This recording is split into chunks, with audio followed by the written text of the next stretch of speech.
रामचंद्र जी कह गए सिया से ऐसा कलयुग आएगा। कृष्ण ने कहा था ऐसा होगा। लिए पौराणिक ग्रंथों में युग का मान अलग अलग है। पौराणिक ग्रंथों के अनुसार 4 युग होते हैं, सतयुग, त्रेतायुग, द्वापर युग और कलयुग। कहते हैं कि कलयुग में पाप अपने चरम पर होगा। वर्तमान में कलिकाल अर्थात कलयुग चल रहा है। ग्रंथों में इस युग में क्या क्या होगा या घटेगा यह स्पष्ट लिखा गया है।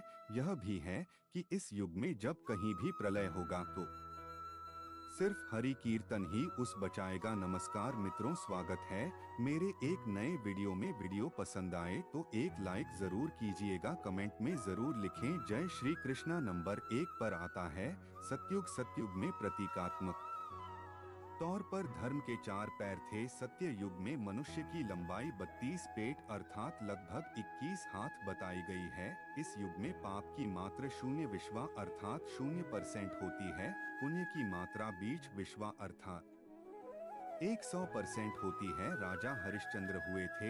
हरिश्चंद्र ने सत्य के लिए खुद के परिवार और अंत में खुद का बलिदान भी दे दिया था। नंबर 2 पर आता है त्रेता युग। योग में धर्म के 3 पैर थे। इस युग में मनुष्य की लंबाई 21 फीट अर्थात लगभग 14 हाथ बताई गई है। इस युग में पाप की मात्रा 5 विश्वा अर्थात 25% होती है और पुण्य की मात्रा 15 विश्वा अर्थात 75% होती है। इस युग में विष्णु का वामन और राम अवतार हुआ था। असुर राज बाली ने 3 पग में धरती दान कर दी, जबकि राक्षस राज रावण से सीता का अपहरण करने के बाद उन्हें छुआ तक नहीं। नंबर 3 पर आता है द्वापर युग। द्वापर युग में धर्म के 2 पैर ही रहे। इस युग में मनुष्य की लंबाई 11 फीट अर्थात लगभग 7 हाथ बताई गई है।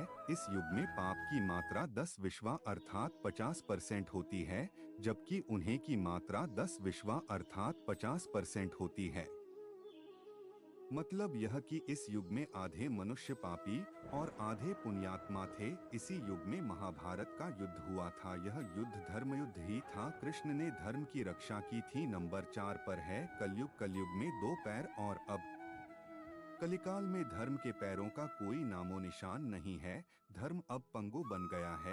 इस युग में मनुष्य की औसत लंबाई 5 फीट 5 इंच अर्थात लगभग 3.5 हाथ बताई गई है।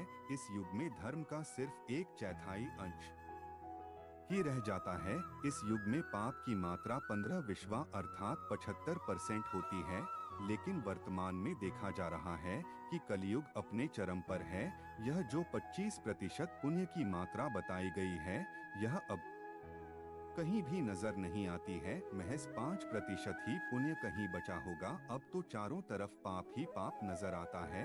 आओ जानते हैं कैसे कलयुग में थोड़े से धन से मनुष्यों में बड़ा घमंड होगा। स्त्रियों को अपने केशों पर ही रूपवती होने का गर्व होगा। जो अधिक देगा उसे ही मनुष्य अपना स्वामी मानेंगे। उस समय लोग प्रभुता के ही कारण संबंध रखेंगे। कलयुग के अंत के समय बड़े बड़े भयंकर युद्ध होंगे। भारी वर्षा, प्रचंड आंधी और जोरों की गर्मी पड़ेगी। युगांत काल में मनुष्य की आयु अधिक से अधिक 30 वर्ष की होगी। मनुष्य की औसत आयु 20 वर्ष ही रह जाएगी। 5 वर्ष की उम्र में स्त्री गर्भवती हो जाया करेगी। 16 वर्ष में लोग वृद्ध हो जाएंगे और 20 वर्ष में मृत्यु को प्राप्त हो जाएंगे। इंसान का शरीर घटकर बोना हो जाएगा। ब्रह्म वैवर्त पुराण में बताया गया है कि कलयुग में ऐसा समय भी आएगा जब इंसान की उम्र बहुत कम रह जाएगी। युवावस्था समाप्त हो जाएगी। कली के प्रभाव से प्राणियों के शरीर छोटे छोटे, क्षीण और रोगग्रस्त होने लगेंगे। श्रीमद् भागवत के 12 स्कंध में कलयुग के धर्म के अंतर्गत श्री सुखदेव जी परीक्षित जी से कहते हैं,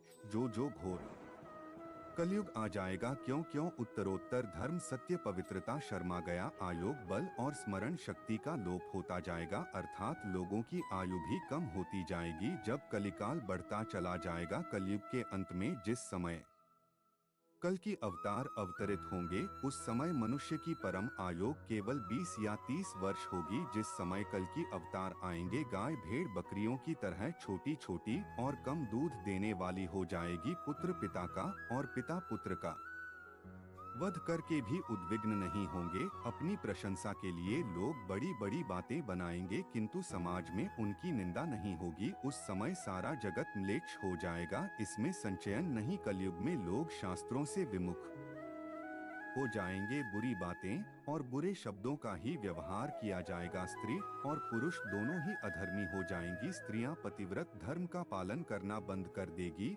और पुरुष भी ऐसा ही करेंगे। स्त्री और पुरुषों से संबंधित सभी वैदिक नियम विलुप्त हो जाएंगे।